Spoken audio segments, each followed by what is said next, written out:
हाय, मैं हूँ अखिलेश।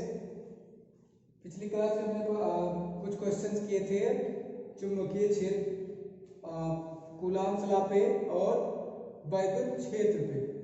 आज हम बात करते हैं कि वैद्युत क्षेत्र रेखाएं क्या होती हैं, वैद्युत क्षेत्र रेखाएं किसे कहते हैं, इनके प्रॉपर्टीज क्या है, और electric field on the axis of charge ring, किसी आवेशित रिंग के एक्सिस पर जो वैद्युत क्षेत्र होगा वो कितना आएगा। तो इसके प्रॉपर्टीज हम पहले ये देख लेते हैं कि वैद्युत क्षेत्र रेखाएं क्या है। तो वैद्युत क्षेत्र रेखाएं, अगर हम किसी बिंदु आवेश के चारों ओर क्या करते हैं, चुंबकीय क्षेत्र, अभी इसके पहले हमने पढ़ा था कि वैद्युत क्षेत्र क्या होता है। तो किसी भी बिंदु आवेश के चारों ओर का वह क्षेत्र जिसमें किसी परीक्षण आवेश को रखने पर उस पर एक बल लगता है, तो वो क्षेत्र होता है उस बिंदु आवेश के लिए वो वैद्युत क्षेत्र कहलाता है।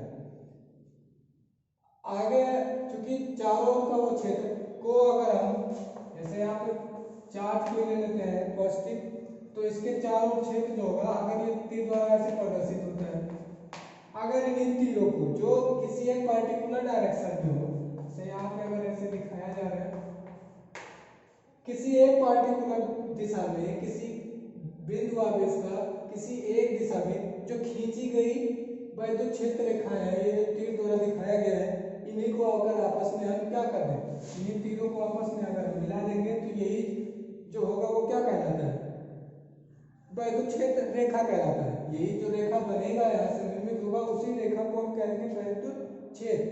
तो किसी आवेश के चारों का वैद्युत क्षेत्र को जो तीर द्वारा दिखाया गया है, उन्हीं तीरों को अगर आपस में मिला दें तो उसी को हम बोलते हैं वैद्युत क्षेत्र रेखा।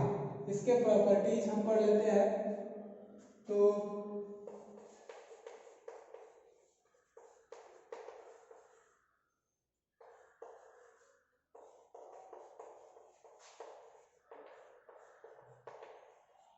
Properties of electric field lines, वैद्युत क्षेत्र रेखाओं के गुण। तो इसमें मैं आपको ऐसे बता देता हूँ, इसका पीडीएफ आपको ग्रुप में मिल जाएगा। तो फर्स्ट है कि जो बिंदु आवेश है, जो वैद्युत क्षेत्र रेखा है, वो धन आवेश से निकलकर ऋण आवेश पर क्या हो जाती है, समाप्त हो जाती है। जैसे यहाँ पे अगर कोई पॉजिटिव चार्ज लिया है, यहाँ से इलेक्ट्रिक फील्ड लाइन और नेगेटिव चार्ज की तरफ जाएगा और यहाँ पे समाप्त हो जाएगा। पॉजिटिव के लिए जो चार्ज, एक बार बता, पॉजिटिव के लिए जो चार्ज होगा वो इसके क्या होता है, पॉजिटिव चार्ज के लिए जो इलेक्ट्रिक फील्ड लाइन को दिखाते हैं उसको इससे बाहर की तरफ, और नेगेटिव चार्ज के लिए दिखाएंगे इसके अंदर। ये चीज ध्यान रखें, पॉजिटिव के लिए इससे बाहर की तरफ ऊपर डायरेक्शन, नेगेटिव के लिए नेगेटिव आवेश की तरफ ही होगा। तो फर्स्ट था कि ये पॉजिटिव चार्ज से निकलकर नेगेटिव चार्ज पे क्या हो जाता है, समाप्त हो जाता है। जो इलेक्ट्रिक फील्ड लाइन है, वैद्युत क्षेत्र रेखा है, वह आवेशों के परिमाण के क्या होता है, आवेशों के परिमाण के अनुक्रमानुपाती होता है। जैसे अगर किसी के लिए पॉजिटिव चार्ज प्लस क्यू है, किसी के लिए पॉजिटिव चार्ज 2q है, यहाँ पे अगर हम केवल 2 लाइन्स दिखाएं, यहाँ पे केवल प्लस क्यू के लिए 2 लाइन्स दिखाते हैं, तो इसके लिए हमको 4 दिखाने पड़ेंगे।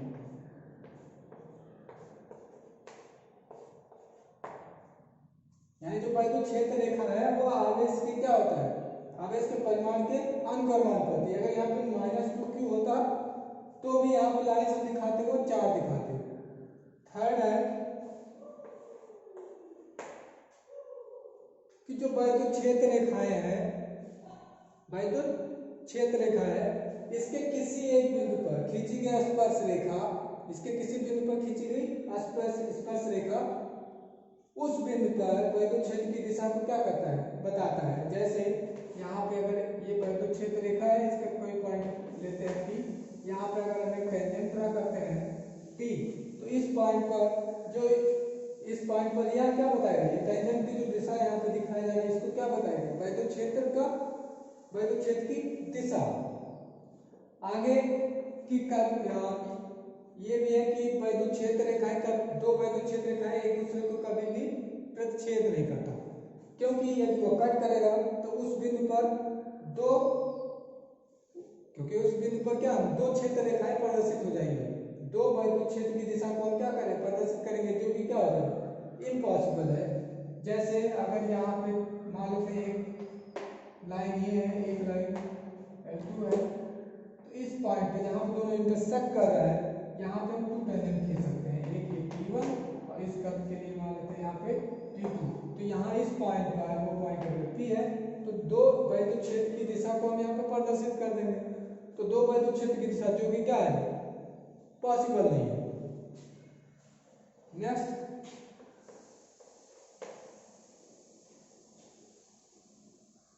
जो वैद्युत क्षेत्र रेखा है, जो वैद्युत क्षेत्र रेखा है, तो जहां पे वैद्युत क्षेत्र रेखा है किस जहां पे वैद्युत क्षेत्र की डेंसिटी ज्यादा होगी, डेंसिटी ज्यादा होने का मतलब क्या है किसी पार्टिकुलर एरिया में वहां पे अगर lines number of electric lines अगर ज्यादा होगा तो वहां पे जो वैद्युत क्षेत्र है वो अधिक प्रबल होगा, और जहां पे डेंसिटी कम होगा वहां पे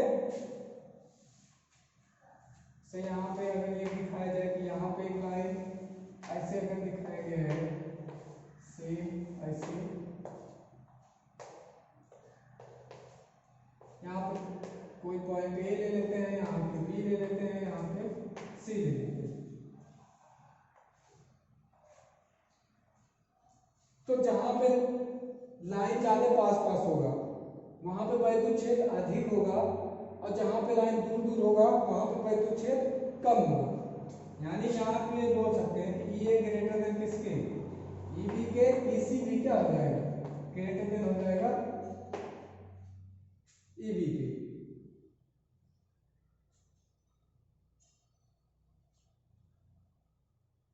जो नेक्स्ट है कि जो वैद्युत क्षेत्र रेखा है वह बिंदु आवेश के सरफेस सतह पर परस्पर 90 अंश का कोण बनाती है।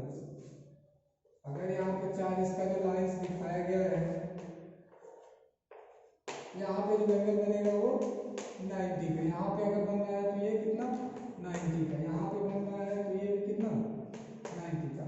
तो वैद्युत जो क्षेत्र रेखा है वह किसी बिंदु आवेश के सतह पर 90 अंश का कोण बनाती है। जो वैद्युत क्षेत्र रेखा है यह एक सतत कर्व होता है, कंटिन्यूअस होता है, ये ब्रेक नहीं होगा, यह एक कंटिन्यूअसली कर्व होता है, ये ब्रेक नहीं होता है। तो अभी तक बता कुछ प्रॉपर्टीज हैं, कुछ आप और भी प्रॉपर्टीज पढ़ सकते हैं जो इम्पोर्टेंट था बता दिए। तो अब हम बात करते हैं कि electric field on the axis of charge ring, कि कोई आवेशित रिंग है तो उसके अक्ष पर जो वैद्युत क्षेत्र लगेगा वो कितना होगा।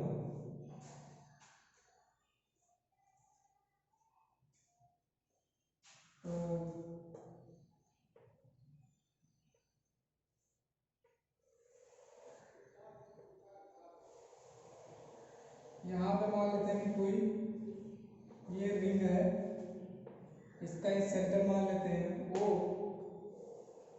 ओ से लेके यहाँ कोई पॉइंट, यहाँ कोई पॉइंट ले लेते हैं P, P पॉइंट, यहाँ पे इसका जो रेडियस है वो कितना है R है। ओ बिंदु से इसके एक्सिस पर, क्योंकि ये राउंड सा बना हुआ है, इसके एक्सिस पर हमको क्या करना है, एक्सिस पर यहाँ पे कोई पॉइंट है P, O से लेके P तक का जो डिस्टेंस है, O से लेके P तक का जो डिस्टेंस है वो x है। तो x यहाँ इस बिंदु पर हमको क्या निकालना है, वैद्युत क्षेत्र की तीव्रता कि E की वैल्यू क्या है। यहाँ पे जो चार्ज है न्यूट्रल, अगर इसको हम चार्ज मान लेते हैं कि इसको दे देते हैं Q, यही चार्ज इसको दिया गया है, ये इस पर क्या है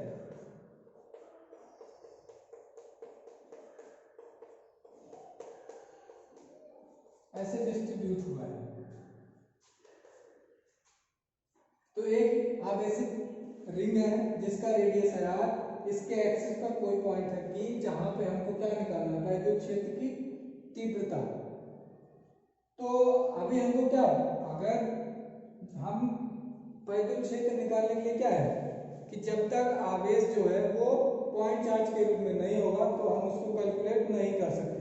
यहाँ पे भी देख पा रहे हैं, यहाँ पे पॉइंट चार्ज की तरह व्यवहार नहीं कर रहे हैं। लेकिन अगर हम यहाँ पे किसी स्मॉल एलिमेंट की बात करें चार्ज के, तो ये क्या करेगा, एक बिंदु आवेश की तरह व्यवहार करेगा।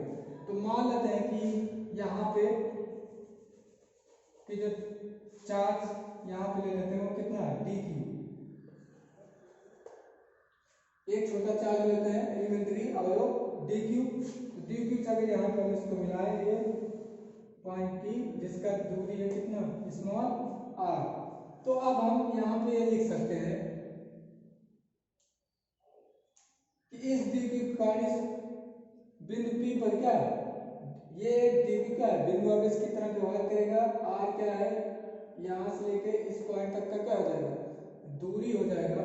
यहाँ पे अगर हम कोई पॉइंट मान लेते हैं ये ए है,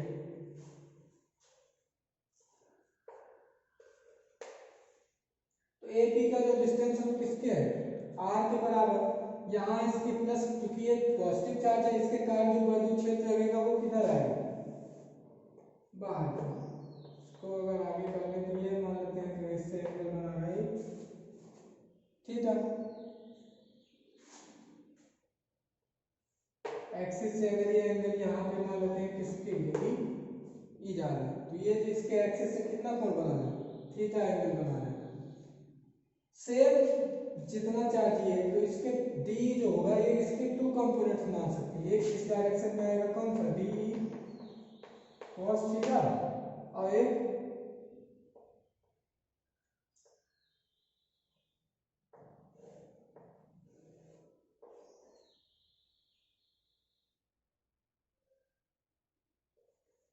डी sin थीटा। अगर सेम इसके अपोजिट पॉइंट यहाँ पे ले लेते हैं तो इस पॉइंट के कारण ऐसे ड्रा करेंगे, तो यहाँ पे जो डी का वैल्यू है वो इधर आएगा, और यहाँ पे भी एक पॉइंट क्या आ जाएगा, डी sin थीटा आएगा। ये जो एंगल यहाँ बनेगा वो कितना बनेगा, थीटा बनेगा। फिर से यहाँ पे जो इसका एक्स एक्सिस कंपोनेंट होगा वो कितना हो जाएगा, डी cos थीटा। तो इसके अगर सिमेट्रिक पॉइंट लेते हैं कि जहाँ पे पॉइंट है, यहाँ पे कोई पॉइंट अगर हम डी मान के चलते हैं यहाँ पे, तो उसके द्वारा जो बनेगा ये डी बनेगा, एक्स एक्सिस से थीटा कोण बना रहा है। इसका वाई एक्सिस डायरेक्शन में या परपेंडिकुलर डायरेक्शन में जो अवयव होगा वो डी sin थीटा, और यहाँ पे जो एक्स एक्सिस वाला है वो डी cos थीटा। तो यहाँ पे देखते हैं डी sin थीटा एक इसके अपोजिट है, और ये तो इस पॉइंट पर जो पॉइंट पी है, यहाँ पे जो वैद्युत क्षेत्र की तीव्रता आएगा वो किस कंपोनेंट के कारण है, जो एक्स डायरेक्शन में है उसके अलावा है।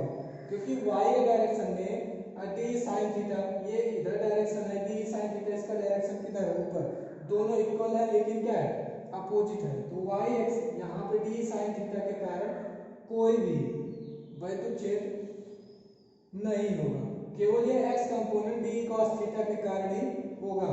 तो यहाँ पे हम एलिमेंट्री a के कारण ही कैलकुलेट करेंगे, तो ई जो नेट आएगा या d अगर हम इसको कैलकुलेट करें d, तो वो किसके बराबर है, के लिखते हैं जो माध्यम का, जिस माध्यम में होगा वो चीज लिखते हैं। अगर निर्वात होगा तो k की वैल्यू 1/4 पाई एप्सिलॉन नॉट लिख लेंगे। तो अभी फिलहाल k मान के चलते हैं, k हो जाएगा, उसके बाद dq लिखेंगे और बाई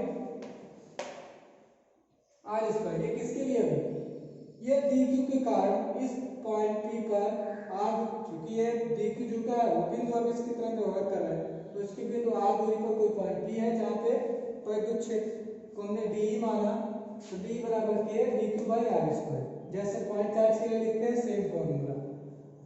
आगे अगर हम टोटल की बात करें ई नेट, जो कुल वैद्युत क्षेत्र हो रहा है वो किसके कारण यहाँ पे हो रहा है, यहाँ पे इसको हम मिटा देते हैं।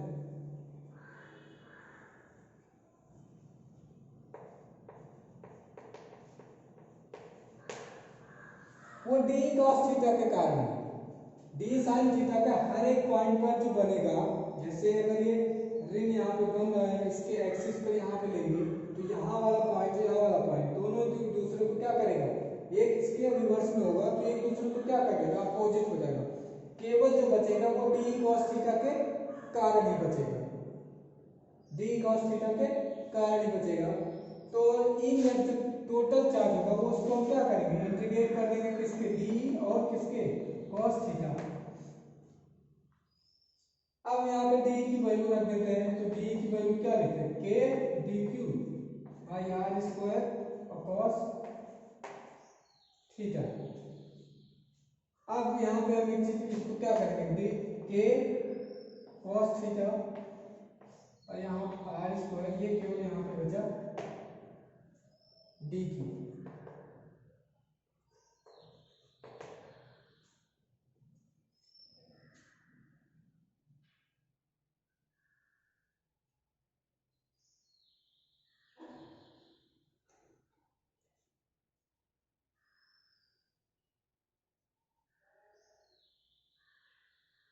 अब यहाँ पे एक चीज देखते हैं कि यहाँ पे cos थीटा है, यहाँ पे बाहर क्यों आ गया, cos थीटा को हमने बाहर क्यों लिखा है। cos थीटा जो है वो कांस्टेंट की तरह व्यवहार कर रहा है। जैसे अगर ये लेंगे तो इसके एक्सिस पर किसी भी पॉइंट पर हम अगर निकालेंगे तो यहाँ इस पॉइंट पे कैसे भी निकालें तो जो डी का डायरेक्शन बनेगा वो हमेशा क्या हो जाएगा, कांस्टेंट हो जाएगा। इसीलिए यहाँ पे जो cos थीटा है वो क्या है, कांस्टेंट। जो एंगल बनेगा वो हर एक पॉइंट पे, यहाँ पॉइंट ले, यहाँ पॉइंट ले, यहाँ पॉइंट ले, कहीं भी ले, तो वो जो थीटा जो एंगल बनेगा एक्स एक्सिस वो हर एक पॉइंट के लिए सेम आएगा। तो इसीलिए यहाँ पे cos थीटा क्या हो गया, कांस्टेंट हो गया, केवल इंटीग्रल किसका हो गया, डी क्यू का।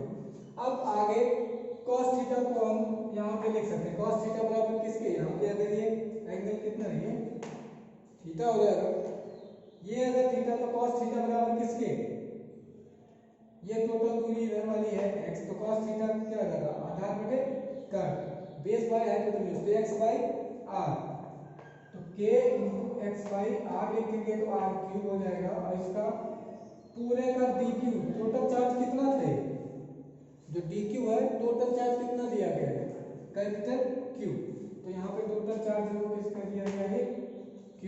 अब हम r को क्या लिख सकते हैं, r को अगर हमको x टाइप में लिखना है क्योंकि हमको पता है x और r करेंगे, तो r यहाँ पे देख लेते हैं कि ओ ए पी में यहाँ पे e की वैल्यू जो आ रही है, इसको अभी अगर 1 माने तो त्रिभुज ओ ए पी में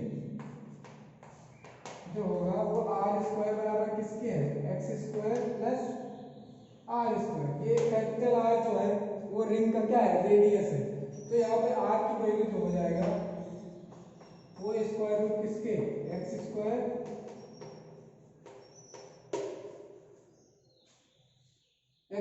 प्लस आर स्क्वायर के। तो यहाँ पे आर की वैल्यू हम यहाँ पे क्या कर देंगे, पुट कर देंगे, तो ई नेट बराबर किसके हो जाएगा, k q x divided by r cube है, इसको हम ऐसे लिख सकते हैं कि एक्स स्क्वायर आर स्क्वायर की पावर 3/2। तो जो नेट चार्ज मिला है तो उसके एक्सिस पर किसी पॉइंट पर एक्स दूरी पर वो इतना आएगा, k q x divided by x square plus r square का 3/2। अगर हम यहाँ पे डिफरेंट केस की बात करें कि जब x की वैल्यू उसके सेंटर पे हो, यानी कि जब x का मान 0 हो जाए, जब x का मान 0 हो जाए तब क्या होगा। अगर यहाँ पे बात करें कि ये पॉइंट खिसकते हैं यहाँ पॉइंट O पर आ जाए तो O बिंदु पर क्या लिख सकते हैं, अगर हम केस की बात करें कि जब x इक्वल 0, x इक्वल 0 होने का मतलब क्या है कि जब बिंदु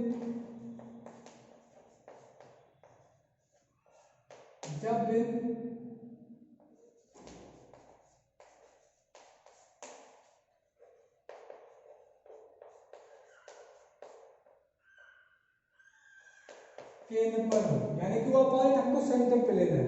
अगर वो सेंटर पे होगा तो x का मान कितना होगा, 0, और रखे वैल्यू ई जो नेट होगा वो किसके बराबर हो जाएगा, के।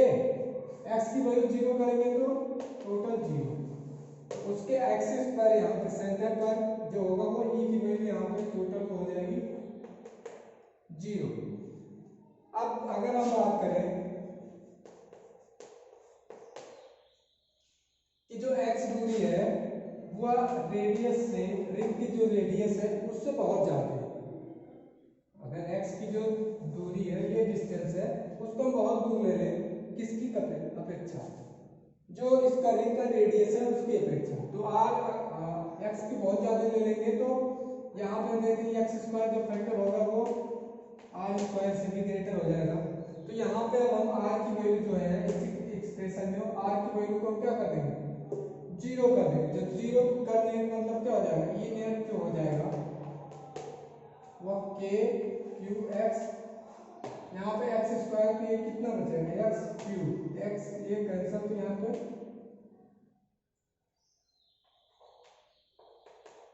k cube